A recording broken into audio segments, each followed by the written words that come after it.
guys, Jason here with another episode of Album Review Corner. This week I'm going to be reviewing Kiss and their 20th studio album, Monster. Okay, before I get started, I want to discuss a couple topics I think are important to mention about the band in general. The first being that I believe they belong in the Rock and Roll Hall of Fame. I know the Rock and Roll Hall of Fame has kind of snubbed them over the last couple years for whatever reason, and I don't understand it because the band started, the current generation of rock that we see today.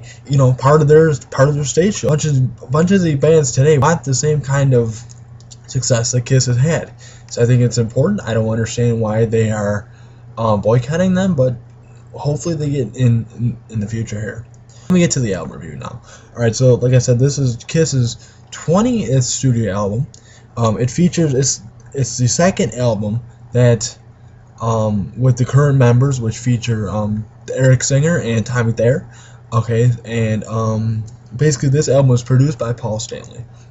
And to be honest, I was a little apprehensive to listen to this album only because although I like Sonic Boom, I thought there was something missing to it for whatever reason. And when I finally did hear the samples of Monster, I was very, very impressed. It is a well-produced, just well-written album, I would say.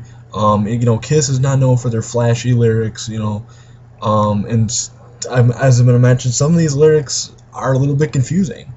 You don't expect the men that are in their 60s, honestly, to write some of those lyrics, but they do, and it's gotten them success for the years, so why should they stop? My impression on the tracks, and then we can, I'll give you my overall thoughts and my rating. Alright, so basically there are 12 tracks here.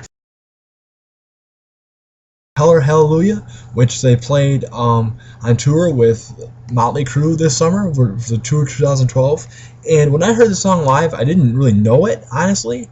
But when I got back to listening to it, I enjoyed it. It's a fast, punky, kind of a rock song.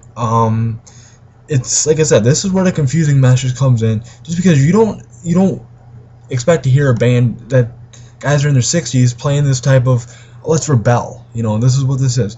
But like I said, it has worked for them in the past, so why should they stop? One of my favorites, as I've listened to it, it's growing on me for sure. It's the anthem of the album, I would say.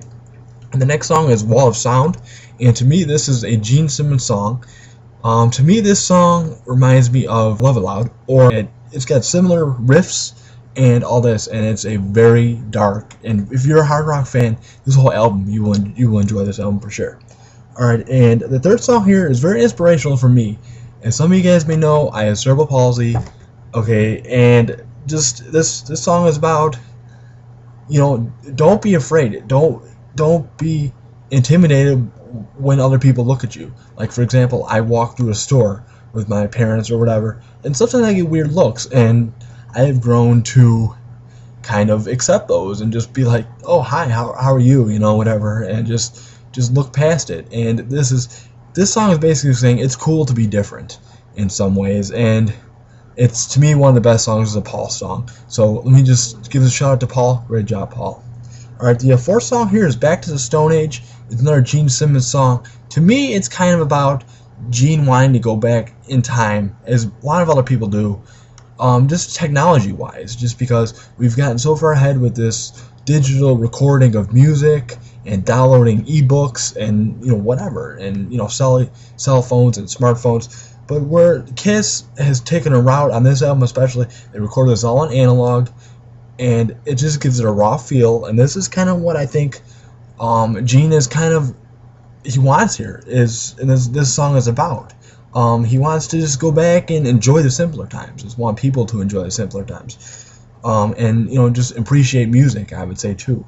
All right, the next song here is "Shout Mercy." This song is very interesting. It kind of reminds me of a revenge-ish type of song off of that album. It's definitely got a 70s type of feel to it.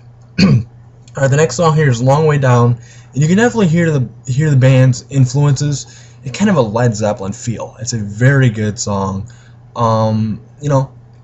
They've got many influences. A lot of bands have wanted to be like them, and they have influence as well. So it's good that they bring those into there.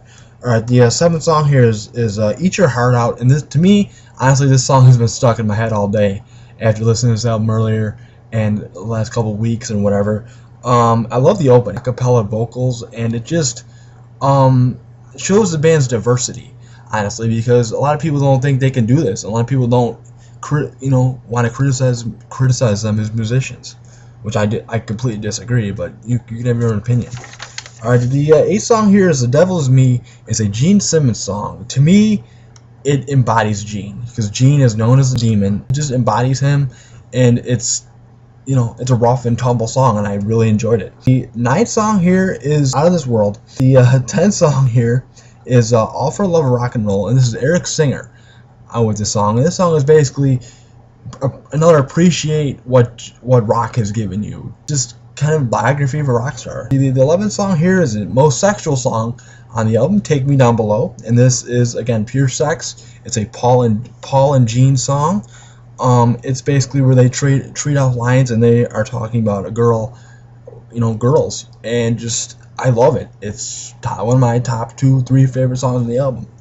All right, and the 12th song finally is "Last Chance," and honestly, this song, it's got a little. The verdict is out on this still for me. I got to give it another listen to give my final thoughts, but maybe there's something missing to it, and that's kind of the weak point of the album, I would say. I like this album a lot. I like the hard rock sound, and I think any hard rock fan, it doesn't matter if you like Kiss, is gonna like this album. It's definitely really good. I feel, however, that, like I said, the band is a little confused with their lyrics, and maybe not confused as much as it's kind of funny to hear these 6-year-olds men talk about rebellion, as I said. Like I said, it has worked for them, so why should they stop? I mean, that's basically it. Like I said, I like the raw feel to it. I wish more bands would do this. It's kind of a polished raw feel, though, I would say. When you first listen, you will hear the polished feel. And then if I had to give this album a rating, only because the last song here is kind of iffy for me, I would give it a 4.5. Like I said, it's well produced. The lyrics aren't overly flashy, but they, either it's Kiss necessarily. They just want to go out there and have a good time. And I don't blame them. I hope they just continue this for years to come. And thank you guys for watching.